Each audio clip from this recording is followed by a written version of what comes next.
नमस्कार दोस्तों, आप देख रहे हैं ब्राइट कंप्यूटर चैनल और मैं हूं जितेंद्र मालव। रोज की तरह मैं आप सबका स्वागत करती हूं। आज की जो वीडियो है वो डीसीए और पीजीडीसीए स्टूडेंट के लिए है और उन्हीं स्टूडेंट के लिए जिन्होंने की भोपाल में यूनिवर्सिटी है, माखनलाल चतुर्वेदी यूनिवर्सिटी, वहां से ये कोर्स ज्वाइन कर रखा है। उनका एक पेपर है जिसको कि बोलते हैं फंडामेंटल ऑफ मल्टीमीडिया। पीजीडीसीए वालों के लिए फोर्थ पेपर है और डीसीए वालों के लिए थर्ड पेपर है। उसी के ऊपर ये वीडियो बनाई हुई है। तो मल्टीमीडिया की फर्स्ट यूनिट का जो कुछ पार्ट हमने पार्ट 1 में एक्सप्लेन किया है। आज जो वीडियो है वो है मल्टीमीडिया यूनिट फर्स्ट का पार्ट 2, जिसमें कि हम करेंगे कि मल्टीमीडिया में कौन कौन से एलिमेंट्स का उपयोग किया जाता है।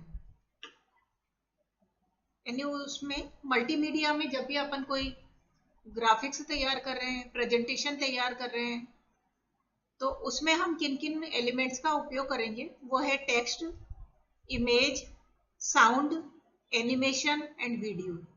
सबसे पहले हम बात करते हैं टेक्स्ट की, कि जो टेक्स्ट होते हैं वो टेक्स्ट भी दो तरह के टेक्स्ट होते हैं। दो तरह से आप मानोगे कि कौन से।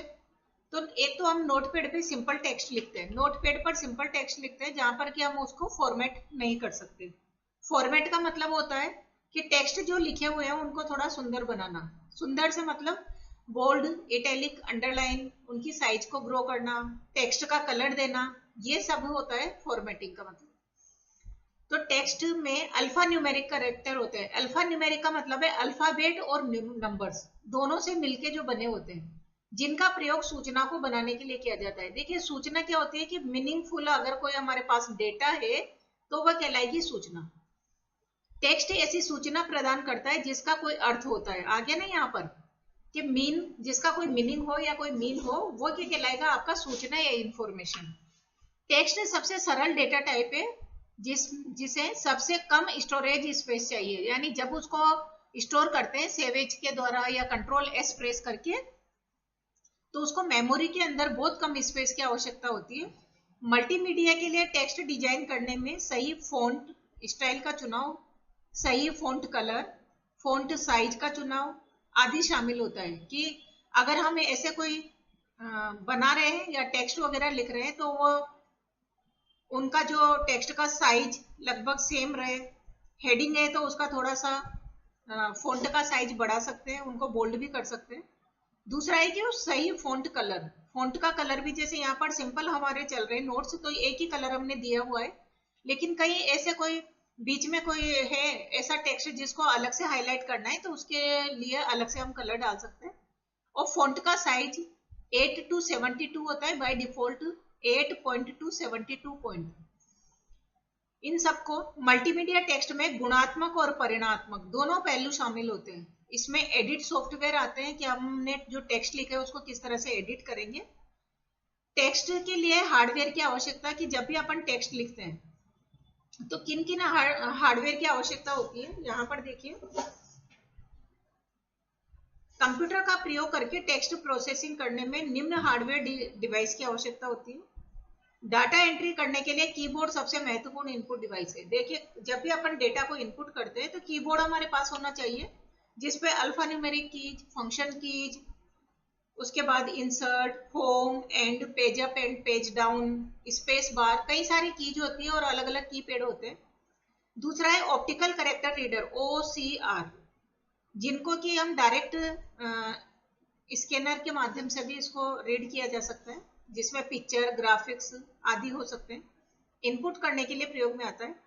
मॉनिटर भी एक टेक्स्ट को डिस्प्ले करने के काम आता है। ये तो इनपुट करने के काम आते हैं, लेकिन मॉनिटर एक आउटपुट डिवाइस है जो कंप्यूटर पर सूचनाओं को डिस्प्ले करने के लिए या दिखाने के लिए काम में आता है। प्रिंटर भी एक आउटपुट डिवाइस है। देखिए, मॉनिटर और प्रिंटर में क्या अंतर है। मॉनिटर हार्ड कॉपी आउटपुट में, सॉरी, प्रिंटर जो है वो प्रिंटर हार्ड कॉपी देता है आउटपुट में, जबकि मॉनिटर क्या करता है, हमें सॉफ्ट कॉपी। यानी ये जो अभी मिल रही है आपको सॉफ्ट कॉपी मिल रही है। अगर इसी पेज को अगर मैं प्रिंट आउट निकाल लूं तो वो क्या हो जाएगा, हमारे लिए आउटपुट डिवाइस आउटपुट बन जाएगा और वो एज अ हार्ड कॉपी के रूप में होगा। नेक्स्ट, टेक्स्ट के बाद हम बात करते हैं कि मल्टीमीडिया में पिक्चर और ग्राफिक्स का भी यूज किया जाता है। कंप्यूटर और ग्राफिक्स में कंप्यूटर की मदद से पिक्चर बनाना यहाँ पर MS पेंट भी होता है, और बहुत से ऐसे सॉफ्टवेयर है नए नए जिनसे कि हम ग्राफिक्स तैयार कर सकते हैं, पिक्चर बना सकते हैं। उन्हें प्रेजेंट करना कि किस तरह से हम इसको प्रेजेंट कर सकते हैं, सुधार करना और उन्हें प्रदर्शित करना। मल्टीमीडिया एक महत्वपूर्ण कंपोनेंट होता है जिसके द्वारा हम सूचनाओं को वीडियो के रूप में दर्शाते हैं। देखिए, अगर हमारा शेप है और शेप पे हमने एनिमेशन दे दिया प्लस उसके ऊपर हमने साउंड भी डाल दी, तो एज ए वीडियो के रूप में हम उसको दर्शा सकते हैं या प्रेजेंट कर सकते हैं। उदाहरण के लिए बच्चों को मल्टीमीडिया द्वारा शिक्षित करने के लिए हमें चित्रों का उपयोग करना होता है, और जब भी अपन चित्र का उपयोग करते हैं तो साथ में अगर उसके साथ हमने साउंड भी ऐड कर रखी है बैकग्राउंड में, तो वो काफी अच्छा रेस्पॉन्स देता है। मल्टीमीडिया एप्लीकेशन में जो छोटे बच्चों को शिक्षित करने के लिए बनाया है कि एक घोड़े की फोटोग्राफ, उसमें टेक्स्ट विवरण को दिखाया गया है, बच्चा उसे जल्दी सीख जाता है। कोई हमने एक प्लांट का पिक्चर बना दिया, उसमें से ये लीफ है, ये स्टेम है, ये फ्लावर है और नीचे उसका रूट्स है, तो अगर उसको देखेगा तो वह जल्दी उसको आइडेंटिफाई कर पाएगा। ग्राफिक्स के प्रकार, दो तरह के ग्राफिक्स हम बना सकते हैं, एक तो सिंपल लाइन ड्रॉ करके और दूसरा इमेज के थ्रू। लाइन ड्रॉ जब अपन करते हैं तो लाइन वृत्ताकार, वर्गाकार, वृक्काकार, सॉरी ऐसे कर्व शेप में, या गणितीय ऑब्जेक्ट जो कि 2D और 3D पिक्चर्स के रूप में हो सकती है, ये लाइंस के माध्यम से लाइन डायग्राम होते हैं। जबकि इमेज जो होती है, कंप्यूटर ग्राफिक्स का वह क्षेत्र इसी तरह की पिक्चर के साथ कार्य करता है, जनरेटिव ग्राफिक्स कहलाता है वो। जनरेटिव ग्राफिक्स को बड़े पैमाने पर उदाहरण चित्रों को बनाने के लिए उपयोग में किया जाता है ग्राफिक्स का। इसका दूसरा बहुत ही महत्वपूर्ण एप्लीकेशन है केड, कंप्यूटर एडेड डिजाइन। ये काफी मतलब पावरफुल टूल है, जिससे कि हम किसी भी जैसे मशीन का कोई पार्ट हमें डिजाइन करना है तो वो भी हम आसानी से कर सकते हैं। एक होता है कंप्यूटर एडेड मैन्युफैक्चरिंग। अगर वही मैं बोल रही थी कि अगर हमें कुछ बनाना है, मैन्युफैक्चरिंग करना है, कोई पार्ट उसको डिजाइन करना है, तो कंप्यूटर एडेड डिजाइन बनाएंगे और मैन्युफैक्चर के माध्यम से उसको डिजाइन कर लेंगे। केड पैकेज का प्रयोग बड़े पैमाने पर एयरक्राफ्ट, शिप, बिल्डिंग स्ट्रक्चर आदि के मॉडल को तैयार करने के लिए किया जाता है। कि अगर आप बिल्डिंग बना रहे हो और बिल्डिंग 3D में कैसे दिखेगी, तो वो केड और केम के माध्यम से पहले उसका मॉडल तैयार करेंगे और फिर उसको 3D में दिखाएंगे। अगर आपका कोई रूम है कि उसमें कितने बाय कितने का अगर हमें सोफा बनाना है, और सोफा अगर हम लगाते हैं और उसके ऊपर किस तरह का कलर, किस तरह के कलर का हमें सोफा का कपड़ा या रेगजिन यूज करना है, और हमारा कमरा जो है या रूम तैयार हुआ है वो कैसा लगेगा, ये सब हम किसके माध्यम से कर सकते हैं, केड और केम के माध्यम से। आगे हम पढ़ते हैं इमेज। इमेज को सूचना के दृश्यात्मक रूप में परिभाषित किया जाता है कि इमेज को अगर हम देखें तो उसको डिस्क्राइब कर सकते हैं। ये ग्राफिक्स और फोटोग्राफ्स होते हैं जो पिक्सल के संग्रह से बनी होती है। पिक्सल क्या होता है, सबसे पहले तो मैं बताऊंगी कि पिक्सल होता क्या है। पिक्सल जो smallest part of the picture, picture का सबसे छोटा पार्ट जो होता है वो पिक्सल कहलाता है। वो छोटी छोटी पिक्सल से मिलके क्या बनती है, एक बड़ी इमेज को हम तैयार कर सकते हैं। अगर मैं बोलूं कि जिसमें नंबर ऑफ पिक्सल की मात्रा ज्यादा होगी, अगर कोई मैंने ऐसे इमेज बनाई है जिसमें थाउजेंड्स डॉट्स से मिलके बनी हुई है, और एक मैंने पिक्चर बनाई है मात्र 500 डॉट्स से मिलके बनी हुई है, तो जो 1000 डॉट्स से मिलके जो इमेज तैयार हुई है वो ज्यादा अच्छी क्वालिटी की और अच्छा रिजोल्यूशन रहेगा उसका। तो पिक्सल की संख्या जितनी ज्यादा होगी उतनी पिक्चर क्वालिटी उसका वो अच्छा रहेगा। ये द्विआयामी यानी 2D में भी व्यवस्थित कर सकते हैं इसको। तो जब भी अपन इमेज बनाते हैं तो इमेज को जितना भी हो सके कि पिक्सल, नंबर ऑफ पिक्सल की संख्या ज्यादा से ज्यादा हो। नेक्स्ट हम चलते हैं ऑडियो पर, कि अगर हमने प्रेजेंटेशन तैयार कर लिया लेकिन उसमें अगर कोई साउंड नहीं डाली है तो वो भी मजा नहीं आता है। कंप्यूटर की मदद से ऑडियो को डेवलप किया जा सकता है, रिकॉर्डिंग भी कर सकते हैं, या प्लेबैक में भी हम पिक्चर के प्लेबैक में भी क्या डाल सकते हैं, साउंड को डाल सकते हैं, जो कि एक मल्टीमीडिया का महत्वपूर्ण कंपोनेंट है। जहां तक अगर साउंड, वीडियो के साथ वीडियो चल रही है और साउंड नहीं है, हमने इमेज डाली, उस पर एनिमेशन लगा दिया बट साउंड का उपयोग नहीं किया, तो अधूरा अधूरा सा लगता है, तो हम साउंड का भी उपयोग कर सकते हैं। सूचनाओं को बेहतर तरीके से समझाने के लिए या अच्छे ढंग से प्रस्तुत करने के लिए अब जब अपन उस पर ऑडियो डालते हैं तो किन किन की आवश्यकता होती है? तो एक है साउंड कार्ड। साउंड कार्ड एक हार्डवेयर में आता है, मेमोरी स्टोरेज डिवाइस नहीं, सॉरी, ये आउटपुट डिवाइस के अंदर, यानी स्टोरेज साउंड कार्ड एक कार्ड के जैसा ही होता है, जिसको कि सेमीकंडक्टर कार्ड के रूप में स्टोर किया जाता है। इनपुट डिवाइस जैसे माइक्रोफोन, कंप्यूटर की आवाज, संगीत, अन्य तरह की ऑडियो इनपुट करने के लिए काम आता है। साउंड बोर्ड का कन्वर्टर एनालॉग रूप में होता है। एनालॉग और डिजिटल दो तरह के कन्वर्टर होते हैं, एनालॉग और डिजिटल। एनालॉग जो होते हैं वो सिग्नल पर आधारित होते हैं और डिजिटल जो होते हैं वो संख्याओं पर, यानी बाइनरी 0 1 पर आधारित होते हैं। इनपुट साउंड को डिजिटल करने में मदद करता है। आउटपुट डिवाइस जैसे कि स्पीकर हो गया, हेडफोन हो गए, ऑडियो आउटपुट को रिकॉर्ड करते हैं। साउंड बोर्ड जो है वो क्या करता है, डिजिटल को एनालॉग में कन्वर्ट करके साउंड को क्या करता है, देखिए ना, डिजिटल से एनालॉग रूप में कन्वर्ट करने में मदद करता है। तो डी का मतलब है digital, A for analog. Sound editors को साउंड क्लिपिंग हो, कट और पेस्ट करने, स्पेशल इफेक्ट को ऐड करने के लिए भी उपयोग में लाया जाता है। नेक्स्ट आगे जो एलिमेंट है वो है वीडियो। कंप्यूटर वीडियो इमेजेज को सीक्वेंस में, यानी सीक्वेंस जो वीडियो है उसको सीक्वेंस, एक कोई शेप पर हमने एनिमेशन दे रखा है, एनिमेशन को अगर हमें सीक्वेंस में अरेंज करते हैं तो वो क्या एक वीडियो का रूप धारण कर लेते हैं। तो इसी रिकॉर्डिंग को डिस्प्ले के साथ काम में लिया जाता है।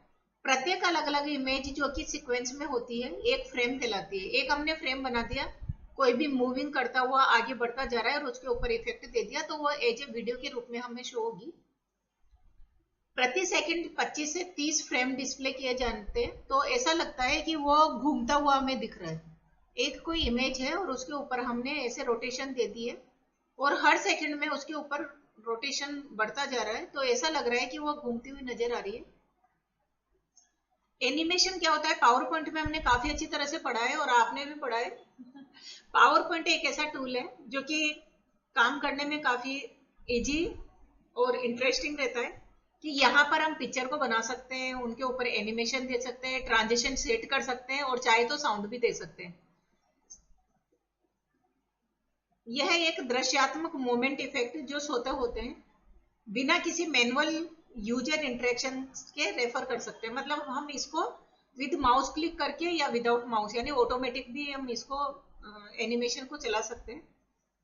जब भी अपन पावर पॉइंट प्रेजेंटेशन में F5 के द्वारा प्रेजेंटेशन को स्टार्ट करते हैं फ्रॉम बिगिनिंग, स्टार्टिंग से, तो आप ऑटोमेटिक वहां पर टाइम दे दीजिए, तो उसी टाइम के अनुसार वो ऑटोमेटिक स्लाइड चलती हुई दिखेगी। और अगर आप नहीं देते हो, ऑन माउस क्लिक अगर ऑप्शन चूज करते हो, तो माउस से क्लिक करते हुए हमें 1 by 1 स्लाइड को शो करना होगा। मल्टीमीडिया सबसे डायनामिक रूप है। देखिए, मल्टीमीडिया से सब में सबसे ज्यादा जो पावरफुल है वो है एनिमेशन। कि अगर आपने एनिमेशन दे रखा है तो वो सबसे पावरफुल टूल है। एनिमेशन ऑब्जेक्ट को डायनामिक मूवमेंट प्रदान करता है, यानी चलता हुआ दिखाता है, और वो चलती हुई कोई चीज करें तो वो स्टैटिक से डायनामिक ही अगर हम देखें तो वो ज्यादा इफेक्टिव रहता है। एनिमेशन के साथ हम मॉनिटर पर वास्तव में चिड़िया को उड़ता हुआ देखते हैं। कंप्यूटर एनिमेशन इमेज एक सेट को बनाने, डिस्प्ले करने, उसमें कुछ चेंजेस करने, मोशन इफेक्ट देने, मूवी वगैरह चलाने, और अगर हमने कई सारी पिक्चर्स है तो उसको रीअरेंज करके स्लाइड शॉर्टर के माध्यम से भी दिखा सकते हैं। तो ये सब एनिमेशन पावर पॉइंट में, और बहुत सारे ऐसे एनिमेटेड सॉफ्टवेयर भी होते हैं जहां पर कि हम इनको तैयार कर सकते हैं। मल्टीमीडिया हार्डवेयर रिक्वायर्ड, अगर हम मल्टीमीडिया पर काम कर रहे हैं तो कौन कौन से ऐसे हार्डवेयर की आवश्यकता होगी? सबसे पहले सीपीयू। सीपीयू का पूरा नाम सेंट्रल प्रोसेसिंग यूनिट, कंप्यूटर का महत्वपूर्ण भाग होता है, जिसको कि ब्रेन ऑफ कंप्यूटर भी कहा जाता है। यह कंप्यूटर का दिमाग होता है। देखिए यहाँ पर आ गया, सभी कार्यों की प्रोसेसिंग, सिंक्रोनाइजेशन आदि होती है। कंप्यूटर की क्षमता को डाटा प्रोसेसिंग की स्पीड से मापा जाता है। यह हर्ट्ज में स्पीड को मापा जाता है इसको। मल्टीमीडिया कंप्यूटर हेतु पेंटियम प्रोसेसर, प्रोसेसर क्या होता है? जो प्रोसेस करने वाला, कार्य को आगे बढ़ाने वाला। तो सीपीयू सेंट्रल प्रोसेसिंग यूनिट होता है और इसके अंदर 3 मेन पार्ट होते हैं। एक तो होता है एएलयू, अरिथमेटिक लॉजिक यूनिट, एक सीयू कंट्रोल यूनिट, और एक होता है मेमोरी। इन सबसे मिलकर सीपीयू का निर्माण किया जाता है।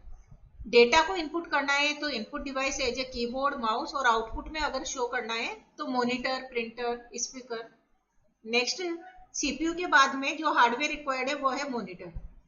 मॉनिटर को वीडीयू, विजुअल डिस्प्ले यूनिट भी कहा जाता है, जो कि हमें आउटपुट में रिजल्ट को दिखाता है, या कोई हमने एनिमेशन तैयार किया है, सॉरी प्रेजेंटेशन तैयार किया है तो उसको भी डिस्प्ले करने के लिए, कंप्यूटर का आउटपुट देखने के लिए उपयोग में लाया जाता है।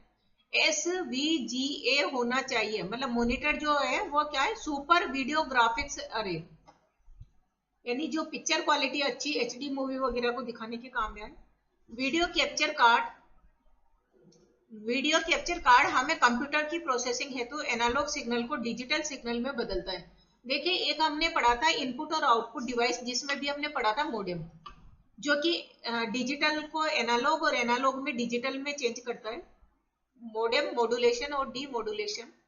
तो कंप्यूटर में प्रोसेसिंग हेतु एनालॉग सिग्नल को डिजिटल सिग्नल में बदलना होता है। सामान्य कंप्यूटर इसे अकेला नहीं कर सकता, तो इसके लिए कन्वर्जन प्रोसेस होता है, जो कि वीडियो ग्रैबिंग कार्ड जैसे कि विशेष उपकरण और सॉफ्टवेयर की आवश्यकता होती है, जिसको यह कार्ड VCR या वीडियो कैमरे जैसे स्रोतों पर प्राप्त एनालॉग सिग्नल को डिजिटल फॉर्मेट में चेंज कर देता है। कंप्यूटर आउटपुट माइक्रोफिल्म, नेक्स्ट जो है, यह कंप्यूटर आउटपुट को माइक्रोफिल्म के माध्यम से उतारने की तकनीक है। माइक्रोफिल्म माध्यम एक माइक्रोफिल्म रील या कार्ड के रूप में प्रस्तुत होता है। माइक्रोफिल्म तकनीक के प्रयोग से कागज की लागत और स्टोरेज स्पेस की बचत होती है। फिल्म रिकॉर्ड करने के लिए अलग अलग अभी video recording, film recording software होते हैं, कि बीच बीच में हमने कैप्चर कर लिया और बीच में से किसी पार्ट को हम कट करना चाहें तो कट करके और वापस से उसको वीडियो को ज्वाइन कर सकते हैं। वॉइस आउटपुट डिवाइसेज, कभी कभी टेलीफोन पर नंबर मिलाने पर जब लाइन व्यस्त होती है तो आपको एक आवाज सुनाई देती है, इस मार्ग की सभी लाइनें व्यस्त हैं, कृपया थोड़ी देर बाद डायल करें। ये संदेश वॉइस आउटपुट डिवाइस की सहायता से हमें टेलीफोन पर सुनाई देता है। पहले से स्टोर शब्दों को एक फाइल के रूप में कंप्यूटर पर संदेशों का निर्माण करना, वो किसके द्वारा होता है, वॉइस आउटपुट डिवाइसेज के द्वारा। साउंड कार्ड और स्पीकर क्या होता है, ये आउटपुट डिवाइस है, एक प्रकार का विस्तारक बोर्ड होता है, जिसका प्रयोग साउंड को संपादित करने, आउटपुट देने में काम आता है। कंप्यूटर पर गाना सुनना हो, फिल्म देखने या फिल्म गेम खेलने साउंड कार्ड का उपयोग किया जाता है। आधुनिक पर्सनल कंप्यूटर का मुख्य बोर्ड, जिसे कि मदरबोर्ड कहा जाता है, उस पर साउंड कार्ड पहले से निर्मित आता है, यानी जब भी अपन इसको मैन्युफैक्चर करते हैं तो पहले से ही उस पर लगा हुआ आता है। ईयरफोन, ईयरफोन को हेडफोन, एयरबड आदि के नाम से भी जानते हैं। कान में लगाने हेतु एक जोड़ा होता है, जिसको कि दोनों कानों पे पहन लिया जाता है, और मोबाइल फोन या कोई भी इलेक्ट्रॉनिक गैजेट है उसे उसको कनेक्ट कर लिया जाता है। वॉइस चैटिंग करनी हो, टेलीफोन कॉल करना हो, संगीत सुनना हो, कई सारे काम जो कि हम ईयरफोन के माध्यम से करते हैं। आगे एलिमेंट जो है वो पावरफुल एलिमेंट है, प्रोजेक्टर। कि प्रोजेक्टर एक ऐसा एलिमेंट है मल्टीमीडिया में, कि अगर हमें कई सारे एक क्लास हमें कंडक्ट करनी है और क्लास में कई सारे स्टूडेंट हैं, तो उनको अगर हमें आउटपुट में कुछ दिखाना है तो हम प्रोजेक्टर यानी एक वाल पर भी प्रोजेक्टर के माध्यम से किसी वाल पे आउटपुट दे सकते हैं, बोर्ड पर दे सकते हैं, या कोई फिल्म है उसके ऊपर कैनवास के ऊपर आउटपुट देके और उनको एक बड़े स्क्रीन पर हम आउटपुट को प्रेजेंट कर सकते हैं, जिसमें वीडियो प्रोजेक्टर है, मूवी प्रोजेक्टर है और स्लाइड प्रोजेक्टर, इन सबका उपयोग किया जाता है। स्टोरेज के लिए देखिए, DVD digital versatile disc, magnetic disc होती है, जो जीबी से लेके मतलब 4.7 जीबी गीगाबाइट से लेके 17 गीगाबाइट तक आपके डेटा को स्टोर करके रखेंगे। Input output devices, keyboard, mouse, ये हम पहले पढ़ चुके हैं। मल्टीमीडिया सॉफ्टवेयर रिक्वायर्ड, अगर हमें हार्डवेयर के साथ सॉफ्टवेयर की आवश्यकता है तो बहुत सारे आज मार्केट में ऐसे सॉफ्टवेयर है जिनसे कि हम अलग अलग तरह के मल्टीमीडिया में उनको उपयोग कर सकते हैं। ऑपरेटिंग सिस्टम, कल मैंने भी बताया था, डोस, विंडोज और लाइनेक्स होता है, जिसमें ऑपरेटिंग सिस्टम का मतलब होता है कि यह कंप्यूटर को चलाने वाला, जिसमें देखिए Windows friendly operating system, user friendly operating system के नाम से जाना जाता है। लाइनेक्स, एंड्रॉइड की अगर हम बात करें तो एंड्रॉइड, आज कोई भी एक व्यक्ति ऐसा नहीं है जो एंड्रॉइड के बारे में नहीं जानता हो। जो आपके हाथ में स्मार्टफोन है उसमें ऑपरेटिंग सिस्टम है एंड्रॉइड। उसके बाद मेक ओएस, ये एप्पल का एक ऑपरेटिंग सिस्टम है। तो कुछ कंपनियों ने अपने ऑपरेटिंग सिस्टम बना रखे हैं। मल्टीमीडिया फाइल को देखने के लिए कुछ सॉफ्टवेयर की आवश्यकता होती है, जिसमें कि VLC प्लेयर होता है, MX प्लेयर होते हैं, बहुत सारे ऐसे होते हैं। और बनाने के लिए जो लेते हैं, अगर हमें मल्टीमीडिया फाइल्स बनानी है तो फोटोशॉप, साउंड एडिटर होता है, फ्लैश होता है, फ्रंट पेज, ऐसे बहुत सारे ऐसे सॉफ्टवेयर है जो मल्टीमीडिया फाइल को क्रिएट करने के लिए काम में आते हैं। Multimedia with powerful point text as a computer of multimedia. Photoshop में नई इमेज, ये आपके कोर्स में नहीं है, यहां तक हम करेंगे। उसके बाद हम आगे बढ़ते हैं। देखिए यहाँ पर दो तरह के टेक्स्ट बताए हुए हैं, प्लेन और फॉर्मेटेड टेक्स्ट। प्लेन टेक्स्ट जो कि हमें नोटपैड पर जब भी हम टेक्स्ट लिखते हैं तो प्लेन टेक्स्ट होता है, फॉर्मेटिंग अवेलेबल नहीं रहती है। और इसी को अगर हमें वर्ड पैड में, MS वर्ड में करते हैं तो वहां पर font size, font face, font colour, font की स्टाइल आदि हम चेंज कर सकते हैं। ये देखिए यहाँ पे सब दे रखा है, type face graphics.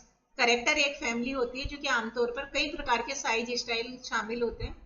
Font size, font में करेक्टर का सेट होता है जिसपे कि फॉन्ट का फेस, फॉन्ट फेस में आते हैं Times New Roman, Arial, Calibri.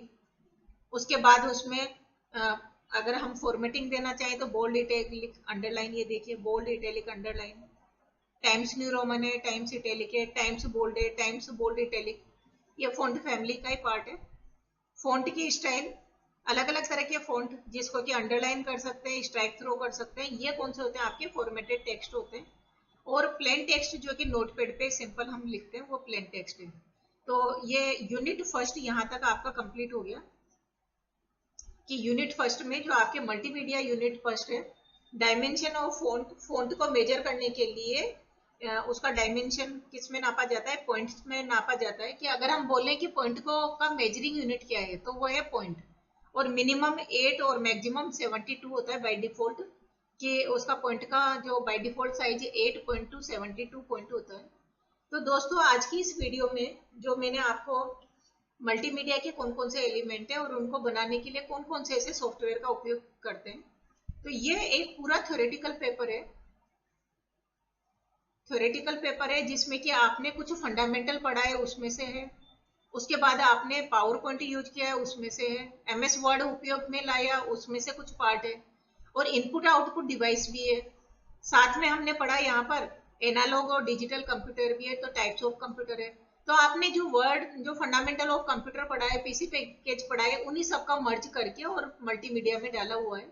तो आप ऐसा नहीं है कि इससे घबराए, जब इसको हम थोड़ा सा डीपली थोड़ा स्टडी करेंगे तो हमें इजीली ये समझ में आ जाएगा।